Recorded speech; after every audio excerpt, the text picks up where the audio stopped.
Hello guys! Tara samahan nyo kami magsangyup sa bahay. Dahil nag-uulan na naman guys, nag-request nga kami ng dinner na sangyup sa aming ate. And ayan guys, umalis na nga kami para bumili ng karne. And walking distance lang naman siya sa aming bagong nalipatan. Ayan guys, nakabili na nga kami at niready ko na siyang hugasan. Hugasan nga lang pala natin siya ng mabuti. Ang binili pala namin dyan ay karne ng baboy at manok guys para mas masarap kasi diba malaman siya.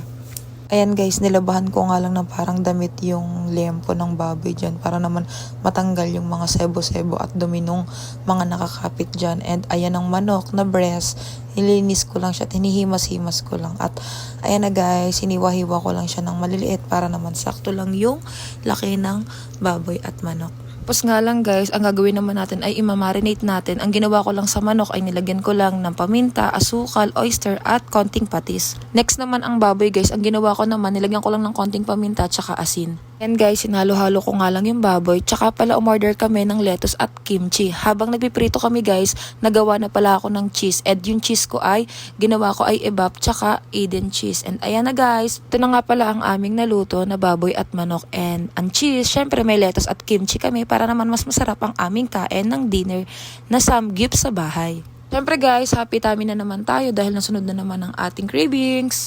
And yan na guys, first bite. And guys, pag talaga kami nagsasamgyup, super enjoy ko talaga kasi nga, ang sarap niya. Alam mo yung magluluto-luto ka tapos hinihintay mo yung lulutuin mo. Pero ang ginawa namin guys is naka-prepared na yung ginawa namin. Pinrito na namin yung baboy at manok. Makikita nyo sila, happy tummy na naman sila, napapasayaw, napapatawa na naman sila. And ayan, nag-e-enjoy ang aking father sa kaka-chopstick niya. Ayan guys, kung gusto nyo lang naman sa bahay mag-samgyup, pwede naman kayong magluto, magprito na lang kayo and gumawa na lang kayo ng cheese. Makakatipid pa kayo. Dahil tamang ulan na naman guys, ang sarap-sarap na naman kumain. Alam nyo ba yun? Kaya nag-cravings na naman kami sa samgyup na yan. Super nag-enjoy talaga kami guys pag kumakain kami ng samgyup. Parang buo lagi yung araw namin guys pag kumakain kami ng samgyup kasi ang sarap-sarap ng kimchi tsaka cheese niya. Yung ginagawa ko nga palang cheese guys, ebap tsaka cheese Eden, mas masarap yun kaysa sa mga ibang gatas gagamitin nyo. And pag sa bahay pala kayo nag-samgyup guys, marami na kayong makakain and wala pa kayong matitira dahil saktuhan lang and mabubusog talaga kayong magpapamilya. Kayo ba guys, na-enjoy nyo rin ba pagkain ng samgyup? Bakit ganun guys? Pag umuulan lagi na lang parang ang sarap-sarap kumain, lalo-lalo na yung samgyup na yan. Kasi nga 'di ba mainit-init pa tsaka yung cheese, ang sarap talaga niya